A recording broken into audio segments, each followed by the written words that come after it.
Very good morning, students. Welcome to this first lecture of secretarial practice. अब जैसे कि आप जानते होंगे कोरोना चल रहा है. इनफैक्ट लास्ट ईयर के एग्जाम्स 12th स्टैंडर्ड के जस्ट कल ही इंफॉर्मेशन आया that the exams have been cancelled. But हम लोग ये जानते हैं कि this situation will not continue forever. Cases कम हो गए हैं, वैक्सीन्स भी आ गई है. सो आप ये मत सोचना कि आप लोगों की एग्जाम्स कैंसिल हो जाएगी. आप लोगों की एग्जाम्स तो होगी, क्योंकि by the time next year जब आपकी एग्जाम्स का समय आएगा फरवरी 2022 में, तब तक सिचुएशन बहुत डिफरेंट होगी. बहुत सारे लोगों को वैक्सीन्स लग चुकी होगी, ये बीमारी काफ़ी कंट्रोल में आ जाएगी. और हो सकता है कि लाइक आप लोगों की अभी स्टार्टिंग में तो ऑनलाइन कॉलेजेस स्टार्ट होगी, बट स्लोली फिजिकल लेक्चर्स भी कॉलेज में स्टार्ट हो जाएंगे. सो आप ये बिल्कुल भी मान के मत चलना कि लास्ट ईयर की तरह, जैसे लास्ट ईयर के बच्चों को गवर्नमेंट ने बिना एग्जाम के पास कर दिया, आप लोग भी बिना एग्जाम के पास हो जाओगे. नहीं, आपकी एग्जाम्स होगी and you will have to pay complete attention and you will have to attend the lectures regularly. 11th standard का एसपी जो था, जैसा कि हमने लास्ट ईयर किया था, 4 हिस्सों में डिवाइडेड था 11th स्टैंडर्ड का एसपी.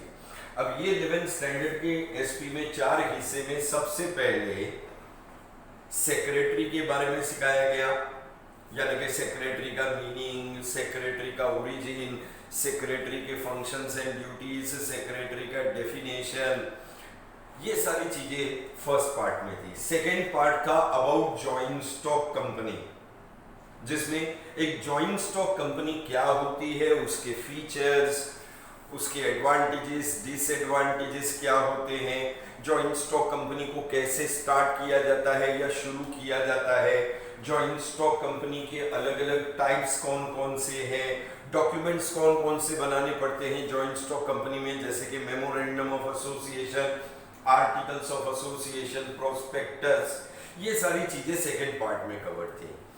थर्ड पार्ट जो था that was about company meetings. इस कंपनी मीटिंग्स के पार्ट के अंदर, कंपनी के अंदर जो मीटिंग्स रखी जाती है उसके बारे में सिखाया गया था. और फाइनली लास्ट पार्ट जो था दैट वाज रिगार्डिंग कोरेस्पोंडेंस और letter writing, that is business communication.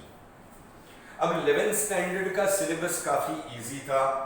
Easy होने के साथ साथ में आप में से बहुत लोगों को एग्जाम्स भी नहीं देनी पड़ी उसके लिए, तो आपने उतना ध्यान नहीं दिया होगा. बट 12th स्टैंडर्ड का एसपी थोड़ा सा डिफिकल्ट है. Why it is difficult? Because it is totally practical based है. प्रैक्टिकल बेस्ड क्यों है? प्रैक्टिकल बेस्ड इसलिए है क्योंकि it is based on the capital of joint stock company. कि भाई एक joint stock company large business organisation के रूप में लार्ज कैपिटल कलेक्ट करती है, और ये लार्ज कैपिटल वो कौन कौन से सोर्सेज से कलेक्ट करती है, यानी कि किस तरह से कंपनी शेयर्स इशू करती है, डिवेंचर्स इशू करती है, डिपॉजिट्स के रूप में लोगों से पैसा लेती है, या बैंक लोन्स लेती है, ये सारा सब इसके अंदर कवर्ड है. अच्छा, अपार्ट फ्रॉम दैट एक स्टॉक एक्सचेंज किस तरह से काम करता है उसके बारे में भी है. डीमैट अकाउंट क्या होता है, ये डीमटेरियलाइजेशन ऑफ सिक्योरिटीज क्या है उसके बारे में है, as well as the capital structure of the joint stock. So आपका 12th स्टैंडर्ड का जो सिलेबस है सेक्रेटेरियल प्रैक्टिस का, this syllabus basically consist of 12 chapters. This syllabus consists of 12 chapters. इस 12 chapters के अंदर आपको कौन कौन से टॉपिक्स कवर करेंगे? वेल, सबसे पहले आपको जो है कंपनी के कैपिटल के बारे में, एज वेल एज कंपनी के कैपिटल स्ट्रक्चर के बारे में सिखाया जाएगा.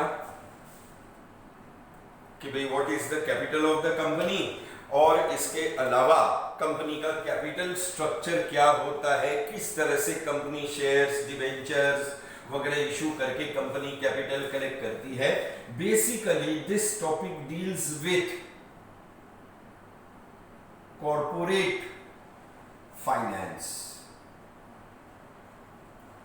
इस कॉर्पोरेट फाइनेंस के अंदर आपको कंपनी के फिक्स्ड कैपिटल के बारे में बताया जाएगा, और फिक्स्ड कैपिटल के अलावा आपको बताया जाएगा कंपनी के वर्किंग कैपिटल के बारे में।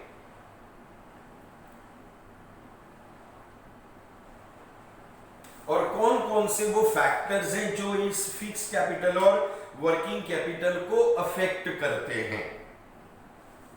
सो that is about capital and capital structure. अब ये कैपिटल कंपनी लार्ज क्वांटिटी में कलेक्ट करती है, क्योंकि कंपनी लार्ज बिजनेस ऑर्गेनाइजेशन है, और लार्ज बिजनेस ऑर्गेनाइजेशन होने के नाते कंपनी को लार्ज कैपिटल कलेक्ट करना पड़ता है। अब ये कंपनी कैपिटल कलेक्ट कहां से करेगी, उसके लिए आपको सिखाया जाएगा regarding sources of corporate finance. इस सोर्सेज ऑफ कॉर्पोरेट फाइनेंस के अंदर इंटरनल सोर्सेज क्या होते हैं, एक्सटर्नल सोर्सेज यानी कि कंपनी बाहर से कहां से पैसे इकट्ठा कर सकती है, इंटरनल सोर्सेज में कंपनी खुद अपने पास से कैसे पैसों का इंतजाम करती है, जिसको हम कैपिटलाइजेशन ऑफ रिजर्व्स कहते हैं या प्लाविंग बैक ऑफ प्रॉफिट्स कहते हैं, उसके बारे में डिस्कस किया जाएगा। इस पर्टिकुलर चैप्टर के अंदर आपको शेयर्स के बारे में सिखाया जाएगा कि शेयर्स क्या होते हैं, आपको डिबेंचर्स के बारे में सिखाया जाएगा कि भी डिबेंचर्स क्या होते हैं, आपको कंपनी जो डिपॉजिट्स के जरिए पैसे कलेक्ट करती है उसके बारे में बताया जाएगा। बहुत सारी कंपनियां बॉन्ड्स इशू करके कैपिटल कलेक्ट करती है, उसके बारे में बताया जाएगा। और कंपनी लोन्स भी लेती है बैंक्स के पास से या फाइनेंशियल इंस्टीट्यूशंस के पास से, उसके बारे में बताया जाएगा। शेयर्स में भी अलग अलग प्रकार के शेयर्स इशू किए जाते हैं, जैसे कि इक्विटी शेयर्स है, और इक्विटी शेयर्स के अलावा प्रेफरेंस शेयर्स हैं, उनके बारे में कि भाई ये इक्विटी शेयर्स क्या होते हैं, प्रेफरेंस शेयर्स क्या होते हैं, इनके फीचर्स क्या क्या हैं, that would be covered in it. इन सबका मीनिंग जानने के बाद में ये भी सीखना जरूरी है कि कंपनी शेयर्स और डिबेंचर्स कैसे इशू करती है, तो उसके ऊपर भी कुछ चैप्टर्स हैं या कुछ टॉपिक्स हैं, such as you have issue of shares, जिसके अंदर आपको सिखाएंगे कि कंपनी शेयर्स इशू करने के लिए क्या प्रोसीजर फॉलो करती है, अलॉटमेंट ऑफ शेयर्स क्या होता है, कॉल ऑन शेयर्स किसे कहते हैं, forfeiture of shares, surrender of shares, transfer of shares, transmission of shares, ये सारी चीजें कवर्ड होगी। So you will be having allotment of shares, allotment of shares के बाद में call on shares, call on shares के साथ साथ आपको सिखाया जाएगा regarding transfer as well as transmission of shares, कि भाई शेयर्स का ट्रांसफर कैसे होता है, शेयर्स का ट्रांसमिशन कैसे होता है। इशू ऑफ शेयर्स के साथ साथ कंपनी कैपिटल कलेक्ट करने के लिए डिबेंचर्स भी इशू करती है, तो उसके ऊपर भी एक टॉपिक है, that is issue of debentures, issue of debentures, जिसमें बताया गया है कि कंपनी डिबेंचर्स इशू करके जो उधार पे पैसा लेती है उसके लिए क्या प्रोसीजर फॉलो किया जाता है। कंपनी डिपॉजिट्स के रूप में भी पैसा कलेक्ट करती है, तो आपको डिपॉजिट्स के ऊपर भी एक चैप्टर है, जिसमें आपको डिपॉजिट्स का मीनिंग सिखाया जाएगा, डिपॉजिट्स से जुड़े हुए नियम कायदे कानून क्या है, what is the procedure for collecting money in the form of deposits, वो प्रोसीजर भी, या स्टेप्स फॉर कलेक्टिंग डिपॉजिट्स, कैसे कंपनी डिपॉजिट्स के लिए पब्लिक को इनवाइट करती है, किस तरह से कंपनी उनके पास से डिपॉजिट्स के रूप में पैसा लेती है और फिक्स डिपॉजिट रिसिप्ट इशू करती है, कितने समय के लिए ये पैसा लिया जाता है और क्या क्या प्रोसीजर्स है, everything will be covered over there. अच्छा, डिपॉजिट्स के अलावा जिस तरह से आपको 11th में कॉरेस्पॉन्डेंस यानी कि लेटर राइटिंग के ऊपर चैप्टर थे, उसी तरीके से 12th स्टैंडर्ड में भी 3 चैप्टर्स हैं कॉरेस्पॉन्डेंस के ऊपर, दैट इज सेक्रेटेरियल कॉरेस्पॉन्डेंस, यानी कि सेक्रेटरी के द्वारा किया जाने वाला कॉरेस्पॉन्डेंस। अब सेक्रेटरी किसके किसके साथ कॉरेस्पॉन्डेंस कर रहा है, 3 चैप्टर्स हैं। एक है secretarial correspondence with share holders, या जिनको हम मेंबर्स भी कहते हैं, शेयर होल्डर्स या मेंबर्स को लिखे जाने वाले लेटर्स हैं।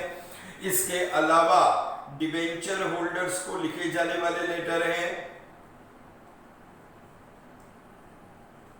डिबेंचर होल्डर्स को जो लेटर्स लिखे जाते हैं उसके बारे में है। और इसके अलावा डिपॉजिटर्स,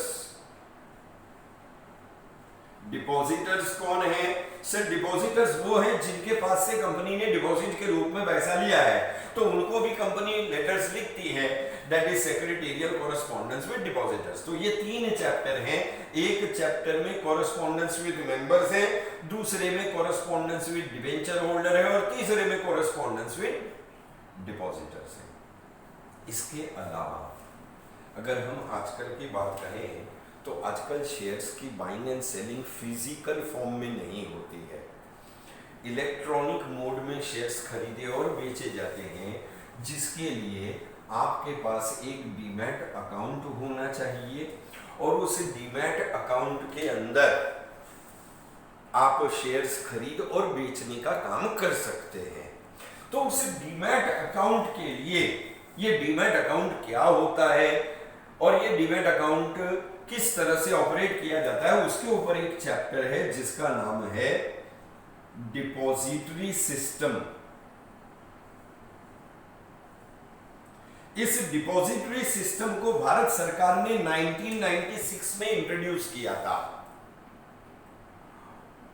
उसके लिए एक कानून बनाया गया, द डिपॉजिटरी एक्ट 1996। उस कानून के मुताबिक जो कोई भी भारत में अगर शेयर्स की बाइंग एंड सेलिंग करना चाहता है, उसके पास एक डीमैट अकाउंट होना कंपलसरी है।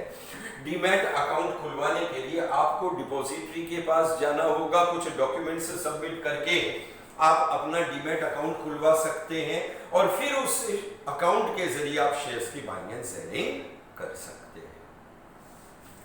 सो वो डिपॉजिटरी सिस्टम क्या है, किस तरह से काम करता है, उसके ऊपर है। अपार्ट फ्रॉम दैट एक चैप्टर जो है that is on dividend and interest. See, लोग कंपनी में पैसा इन्वेस्ट करते हैं। अब ये लोग कंपनी में पैसा क्यों इन्वेस्ट करते हैं, क्योंकि ये इनको बदले में रिटर्न में कुछ ना कुछ मिलेगा। जो लोग शेयर्स खरीद करके कंपनी में पैसा लगाते हैं उनको हम शेयर होल्डर कहते हैं, और शेयर होल्डर को रिटर्न के रूप में मिलता है डिविडेंड। इसके अलावा कंपनी उधार में भी पैसा लेती है, डिवेंचर होल्डर के पास से, डिपॉजिटर के पास से, बॉन्ड होल्डर के पास से या बैंक के पास से। तो इनको रिटर्न में क्या मिलता है सर, इनको रिटर्न में मिलता है इंटरेस्ट। डिविडेंड का मीनिंग, डिविडेंड के अलग अलग प्रकार, डिविडेंड से संबंधित जो भी नियम कायदे और कानून या प्रोविजंस हैं, वो सारा सब इस चैप्टर के अंदर कवर्ड होगा। अपार्ट फ्रॉम दैट इंटरेस्ट का मीनिंग और उसका पेमेंट भी कवर्ड किया जाएगा। सो that is dividend and interest. इसके अलावा अगर हम नेक्स्ट एक टॉपिक जो है उसकी बात करें तो that is about financial market. ये फाइनेंशियल मार्केट एक ऐसा मार्केट है जहां पर फाइनेंस का लेन देन होता है। बेसिकली हर इकोनॉमी में दो प्रकार के लोग होते हैं। एक वो होते हैं जो पैसा बचाते हैं, यानी कि सेविंग्स करते हैं, और वो इस पैसे को इन्वेस्ट करना चाहते हैं। और दूसरा वो लोग हैं जिनके पास बिजनेस का आइडिया है मगर पैसा नहीं है और उनको पैसा चाहिए होता है। फाइनेंशियल मार्केट इन दोनों को मिलाने का काम करता है, यानी कि एक तरफ वो लोग हैं जो पैसा इन्वेस्ट करना चाहते हैं और दूसरी तरफ वो हैं जिनको पैसों की आवश्यकता है। इन दोनों को मिलाने का काम फाइनेंशियल मार्केट करता है। फाइनेंशियल मार्केट में जो फाइनेंस यानी कि पैसों का लेन देन होता है वो कागज के बदले में लिया और दिया जाता है, यानी कि पैसे का लेन देन जो है it is on the basis of certain documents जिनको हम फाइनेंशियल इंस्ट्रूमेंट्स कहते हैं। क्या कहते हैं? Financial instruments.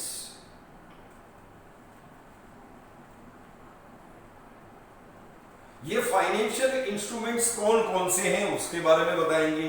अच्छा, पैसे का जो लेन देन होता है वो शॉर्ट पीरियड के लिए भी होता है और लॉन्ग पीरियड के लिए भी होता है, और इस वजह से फाइनेंशियल मार्केट के दो हिस्से हैं। फाइनेंशियल मार्केट में एक है मनी मार्केट। इस मनी मार्केट में एक साल से कम पीरियड के लिए पैसा लिया और दिया जाता है, और दूसरा जो है that is capital market. Capital market एक ऐसा मार्केट है जिसमें लंबे समय के लिए पैसा लिया और दिया जाता है, और दोनों के फाइनेंशियल इंस्ट्रूमेंट्स भी अलग अलग हैं। सो फाइनेंशियल मार्केट का मीनिंग, मनी मार्केट का मीनिंग, कैपिटल मार्केट का मीनिंग और इनके फाइनेंशियल इंस्ट्रूमेंट्स के ऊपर डिस्कशन है इन दिस पर्टिकुलर चैप्टर। और बेसिकली फाइनली एक प्रैक्टिकल बेस्ड, बहुत प्रैक्टिकल बेस्ड एक चैप्टर है लास्ट में, that is about stock exchange. Stock exchange कंपनियां जो भी शेयर्स और डिबेंचर्स इशू करती है, इन शेयर्स एंड डिबेंचर्स का मार्केट में बाइंग एंड सेलिंग होता है, और जिस मार्केट में शेयर्स, डिबेंचर्स या जिनको हम सिक्योरिटीज कहते हैं उनका बाइंग एंड सेलिंग होता है उसे हम स्टॉक एक्सचेंज कहते हैं। स्टॉक एक्सचेंज का मीनिंग क्या है, स्टॉक एक्सचेंज किस तरह से काम करता है, उसका मैनेजमेंट स्ट्रक्चर कैसा है, स्टॉक एक्सचेंज को कैसे कंट्रोल और मॉनिटर किया जाता है, स्टॉक एक्सचेंज की इंपॉर्टेंट टर्म्स कौन कौन सी है, that will be covered in your chapter. So ये तकरीबन आपका 12 चैप्टर्स का सिलेबस है।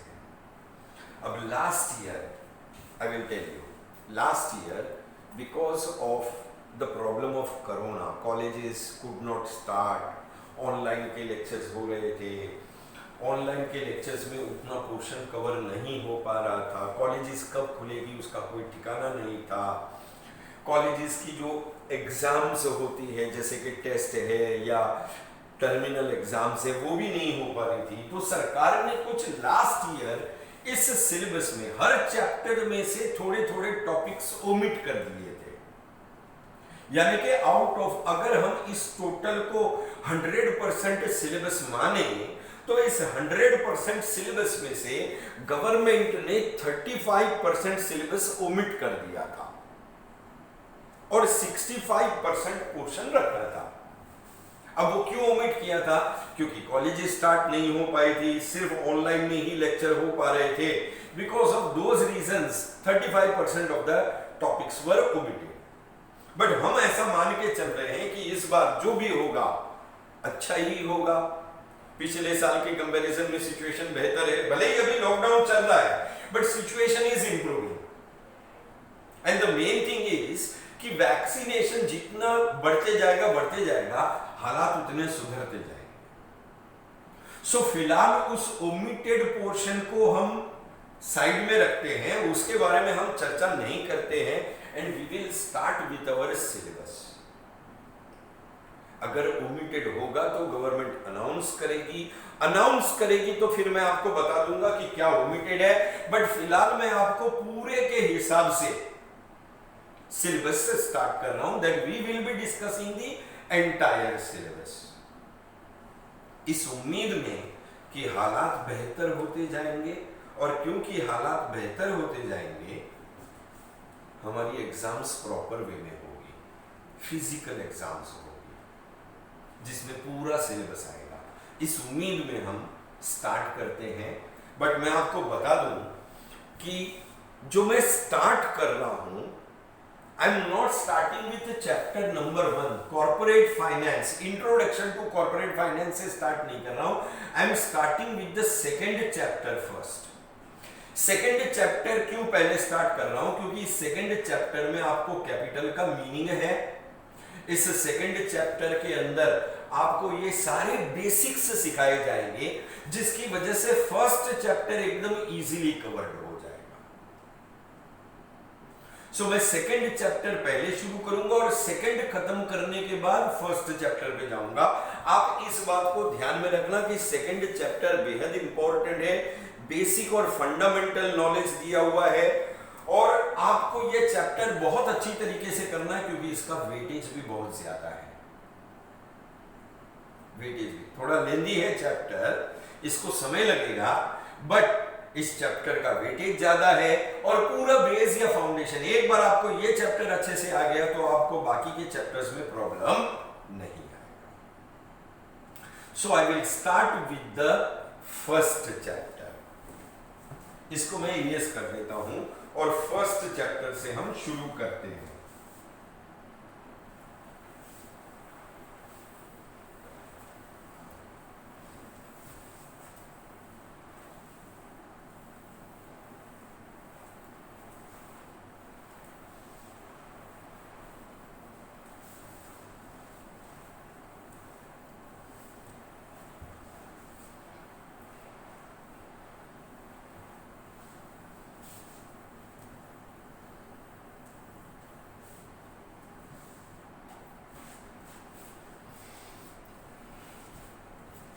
So starting with chapter number 2, that is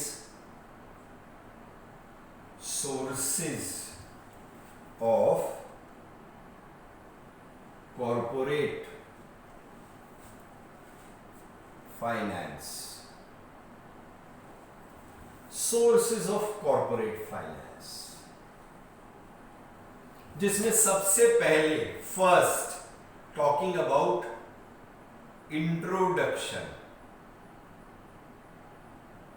introduction की हम बात करते हैं। वेल, जैसा कि मैंने आपको पहले भी बता चुका हूं कि आपका 12th स्टैंडर्ड का सिलेबस पूरी तरीके से जॉइंट स्टॉक कंपनी के ऊपर है और जॉइंट स्टॉक कंपनी के कैपिटल से जुड़ा हुआ है। तो मैं जॉइंट स्टॉक कंपनी से ही स्टार्ट करता हूं, आपको एक क्विक रिव्यू देता हूं। जॉइंट स्टॉक कंपनी एक लार्ज बिजनेस ऑर्गेनाइजेशन है। इस लार्ज बिजनेस ऑर्गेनाइजेशन को शुरू करके चलाने के लिए कैपिटल की बहुत बड़ी आवश्यकता है, यानी कि यू नीड लार्ज कैपिटल। और इसी वजह से हम कह सकते हैं कि जॉइंट स्टॉक कंपनी में कैपिटल एक बेहद इंपॉर्टेंट रोल प्ले करता है। सो कैपिटल, या जिसको हम कह सकते हैं फाइनेंस, सी फाइनेंस एक सोफिस्टिकेटेड वर्ड है। आम आदमी इस फाइनेंस को कैपिटल कहता है। सो कैपिटल और finance plays a very important role, plays a very important role in the working of joint stock company। क्यों very important role है? क्योंकि कैपिटल के बिना ना तो मैं कंपनी को स्टार्ट कर सकता हूं और ना ही कंपनी को चला सकता हूं। जिस तरह से गाड़ी के लिए पेट्रोल होता है कि भाई बिना पेट्रोल के गाड़ी ना तो स्टार्ट होगी और ना ही चलेगी।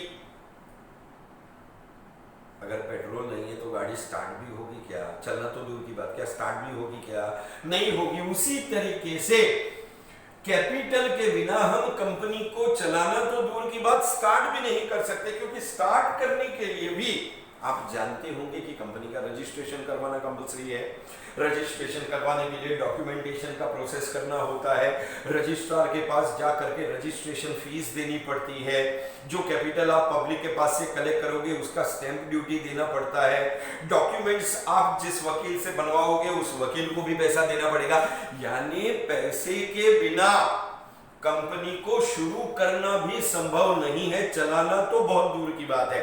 और इसीलिए कहते हैं कि भाई कैपिटल का जॉइंट स्टॉक कंपनी में बेहद ही महत्वपूर्ण रोल है।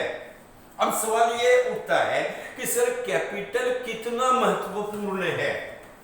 तो बहुत सारे लोगों ने कैपिटल के इंपॉर्टेंस को एक्सप्लेन किया है।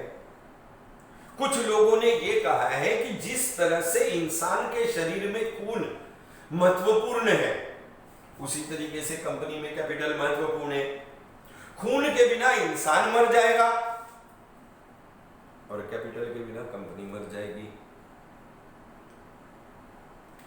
हमारे शरीर में जो लाइफ ब्लड है वो बहुत इंपॉर्टेंट है, उसी तरीके से कैपिटल जो है वो भी कंपनी में बेहद इंपॉर्टेंट है। कुछ कम ऐसा मानना है कि इंसान के शरीर में जो रीढ़ की हड्डी होती है, बैकबोन जो होती है, वो बेहद महत्वपूर्ण है, क्योंकि अगर इस रीढ़ की हड्डी में कोई बीमारी हो जाए, कोई चोट लग जाए, स्पॉन्डिलाइसिस का प्रॉब्लम हो जाए तो इंसान अपाहिज हो जाता है, हैंडीकैप हो जाता है। कैपिटल के बिना कंपनी भी हैंडीकैप हो जाएगी। सो दैट इज व्हाई ऐसा माना जाता है कि कैपिटल जो है it is the life blood और it is the backbone. Life blood है या बैकबोन है किसका? Of the corporate sector. Corporate sector का मतलब है कंपनियां, और इस कंपनियों का लाइफ ब्लड या बैकबोन अगर कोई है तो वो है कैपिटल। अब आप सवाल पूछेंगे कि सर ये कैपिटल क्यों चाहिए? Why do you need capital? Well, joint stock company के अंदर कैपिटल 3 कारणों से इसकी जरूरत पड़ती है। पहला कारण है कंपनी को शुरू करने के लिए, क्योंकि कैपिटल के बिना मैं आपको बता चुका हूं हम कंपनी को स्टार्ट नहीं कर सकते। कैपिटल चाहिए कंपनी को शुरू करने के लिए। एक बार कंपनी को शुरू कर दिया तो फिर उसको चलाना भी पड़ेगा। अब कंपनी को शुरू करने के लिए जमीन खरीदूंगा, प्लांट का कंस्ट्रक्शन करूंगा, मशीनरी का इंस्टॉलेशन करूंगा, लैंड एंड बिल्डिंग एक्वायर करूंगा, ये सब मैंने कंपनी को स्टार्ट किया, लेकिन फिर बाद में चलाना भी तो पड़ेगा। चलाने के लिए रॉ मटेरियल खरीदना होगा, लेबर को वेजेस देना पड़ेगा, इलेक्ट्रिसिटी का पेमेंट करना पड़ेगा, ट्रांसपोर्टेशन के charges, loading and unloading charges, overhead cost, ये सब के लिए पैसा चाहिए। और एक बार बिजनेस चल गया, देख पहले पैसा चाहिए क्यों?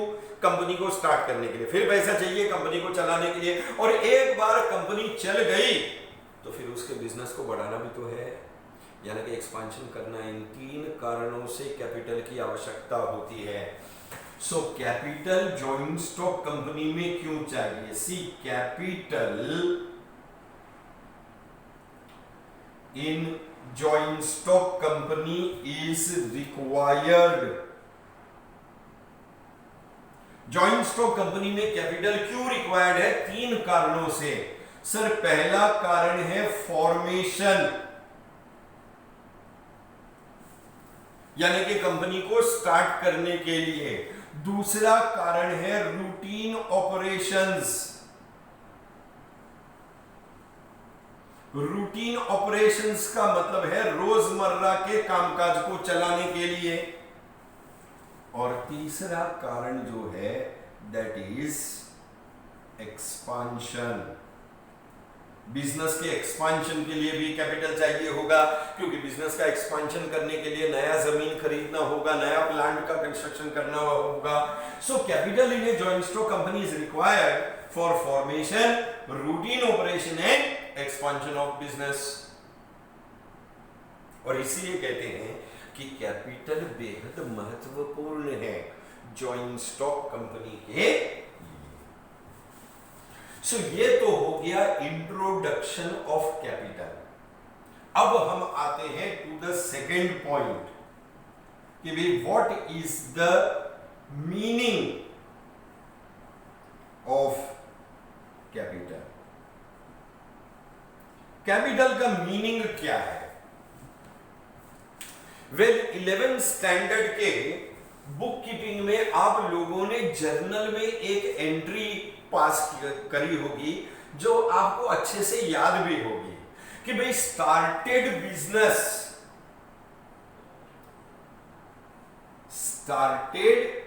बिजनेस किसके साथ? कैश के साथ 5,000. Started business with cash 5,000. Raw material 15,000. Plant and machinery 50,000. जिस किसी भी चीज से हम बिजनेस को स्टार्ट करते हैं दैट इज कैपिटल. अब जरूरी नहीं है कि कैपिटल हमेशा कैश के रूप में होगा या रोकड़े के रूप में होगा. कैपिटल किसी भी रूप में हो सकता है. वेल्थ भी हो सकता है, मनी भी हो सकता है, प्रॉपर्टी भी हो सकता है. हम जिस किसी भी चीज से बिजनेस को स्टार्ट करें that is capital. So capital क्या है sir? Capital refers to wealth. ये देख, ये जो रॉ मटेरियल है ना, ये वेल्थ है. Capital refers to wealth, money. ये जो कैश है that is money. And property. ये जो प्लांट एंड मशीनरी है, लैंड एंड बिल्डिंग है, ये सब क्या है?